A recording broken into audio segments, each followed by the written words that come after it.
नमस्कार. दिवाळी आली आहे जवळ, तर आपण सर्वात महत्त्वाची म्हणजे दिवाळीचा फराळ, त्यातलाच एक भाग म्हणजे चकली. आणि चकली म्हणलं की त्याची भाजणी. तर ती भाजणी कशी रेडी करायची ही मी तुम्हाला सांगते. तर चला तर मग सुरुवात करूया चकली भाजणी बघण्यासाठी.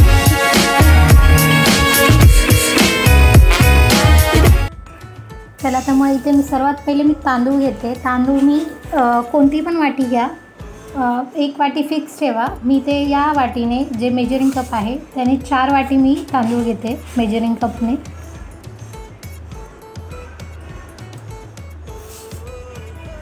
तांदूळ तुम्ही कोणताही घेऊ शकता, बासमती तुकडा किंवा इंद्रायणी, तुम्हाला जो तुमच्याकडे अवेलेबल आहे. मी इथे रेशनचे तांदूळ घेतले आहेत 4 कप. हे धुवून घेऊया स्वच्छ 3-4 पाण्याने आणि निथळून आपण हे वाळत टाकणार आहोत तांदूळ. आता सेम कपने, मेजरिंग कपने मी 2 वाटी चण्याची डाळ घेतली आहे.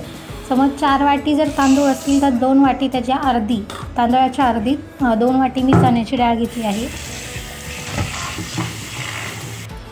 ही पण स्वच्छ धुवून 3-4 पाण्यातून धुवून निथळून ती पण वाळत टाकणार आहोत 1 दिवस. जर उन्हात असेल तर चांगलंच आहे, पण ऊन नसेल तर पंख्याखाली टाकलं तरी ती सुकते इझिली. इथे मी 1 दिवस पूर्ण ऊन दिलेलं आहे. जर ऊन नसेल येत तुमच्याकडे तर तुम्ही पंख्याखाली ठेवलं तरी चालेल. आता मी त्याच वाटीने अर्धी वाटी, 1 वाटीतली अर्धी वाटी मुगाची डाळ आणि अर्धी वाटी उडदाची डाळ घेतलेली आहे. ती पण आपण स्वच्छ धुवून वाळून घेणार आहोत 1 दिवस. मी उन्हात वाळवते आहे. जर तुमच्या इकडे ऊन नसेल तर तुम्ही पंख्याखाली एक दिवस ठेवू शकता.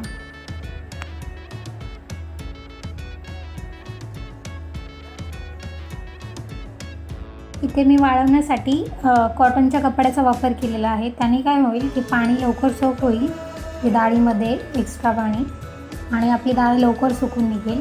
प्लॅस्टिकवर टाकू नका. आता त्या सेम कपने मी हे बघा 1 कप पोहे घेतले आहेत. मी पोहे स्वच्छ साफ करून वगैरे घेतले आहेत. धुवायचे नाही आहेत पोहे, आपल्याला फक्त एक ऊन द्यायचं आहे किंवा पंख्याखाली 1 रात्र ठेवायचं आहे किंवा 1 दिवस. हे जिन्नस सर्व वाळून द्यायचे आहेत.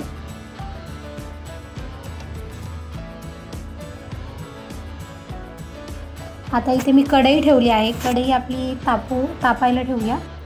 त्याच्यामध्ये सगळ्यात पहिलं आपण पोहे भाजून घेणार आहोत, कारण पोह्यामध्ये थोडंफार जे नमी असते ती ऑब्झर्व होण्यासाठी आपण पोहे भाजून घेणार आहोत. थोडेफार जास्त लालसर होईपर्यंत नाही भाजणार आहोत. थोडेसे म्हणजे हाताने चुरा होईल इतपत भाजायचे आहेत, थोडे क्रिस्पी होण्याइतके. त्याने आपलं चकली खूप मस्त होते, क्रिस्पी एकदम. त्यासाठी पोह्याचा 1 वाटी वापर केलेला आहे मी. बघा अशा प्रकारे मस्त कंटिन्यू हलवत राहायचं आहे पोह्याला.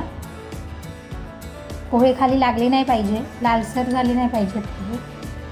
कलर चेंज होता कामा नये. बघा मी अशा प्रकारे कंटिन्यू हलवत राहते. आता हे आपण एका प्लेटमध्ये काढून घेऊया. तर त्याच कढईमध्ये मी अर्धी वाटी धने घेतले आहे. आपली जी मेजरिंगची वाटी आहे त्याच्या अर्धे धने घेतले आहेत.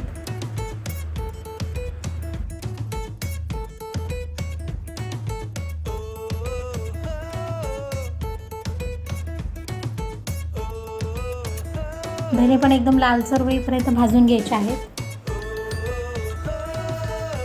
बघा इथे मी 4 वाटी तांदूळ घेतले आहेत, 2 वाटी चण्याची डाळ घेतली आहे, 1 वाटी पोहे घेतले आहे. पोह्याचा जे 1 वाटी आहे त्याची अर्धी वाटी मी धने घेतले आहेत. आणि सेम मेजरिंग कपने अर्धी वाटीचे पाव वाटी, म्हणजे पाव वाटी मी साबुदाणे घेतले आहेत. साबुदाणे मस्त असे थोडेसे फुगतात साबुदाणे भाजताना, इतपत भाजायचे आहेत आपल्याला. पाव वाटी मी साबुदाणे घेतले आहेत. मेजरमेंट लक्षात राहू द्या, तसं पण मी डिस्क्रिप्शनमध्ये पूर्ण देते की मी किती साहित्य किती प्रमाणात घेतले आहेत. आता आपण याच्यामध्ये टाकणार आहोत जिरे आपण एक टेबलस्पून, म्हणजे 2-3 आपल्या पोह्याचा चमचा आहे ना ते 2-3 चमचेच घेणार आहोत आपण जिरे. ते पण गॅस बंद करून, कढई आपली तापलेली असते त्याच्यावरच भाजून घ्यायचं आहे. गॅस जास्त स्पीडमध्ये नाही ठेवायचा आहे किंवा गॅस बंद करून भाजले तरी चालेल. आता ही डाळ आपण भाजून घेऊया.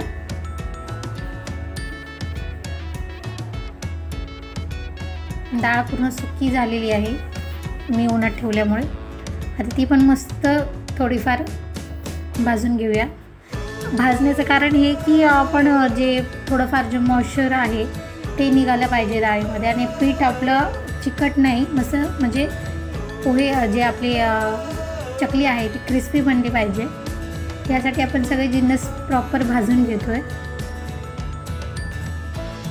आपली झालेली आहे थोडीफार डाळ बघा होत आली.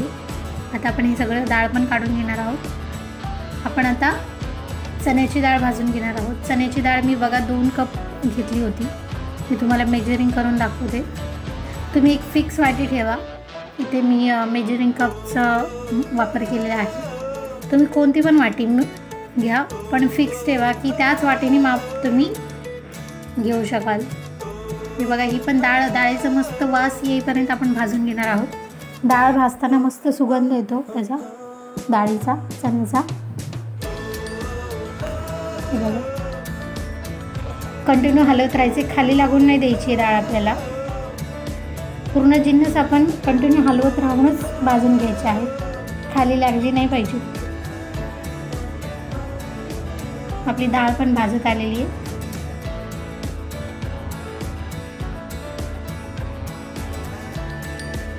हे बघा अशा प्रकारे पूर्ण भाजून घ्यायचं आहे. तर डाळ पण आपण काढून घेऊया. आता आपण तांदूळ भाजून घेऊया. तांदूळ मी इथे 4 कप घेतले आहेत. हे बघा मी तुम्हाला दाखवते. 1 2 आणि 3 तांदूळ धुवून घेतल्यामुळे थोडेसे तांदूळ उरले आहेत, ते पण मी यूज करते. 4 कपच्या वरती अजून थोडंसं एक्स्ट्रा झाले आहे, ते फुगले आहेत धुतल्यामुळे. तर 4 कप झाले आहेत तांदूळ.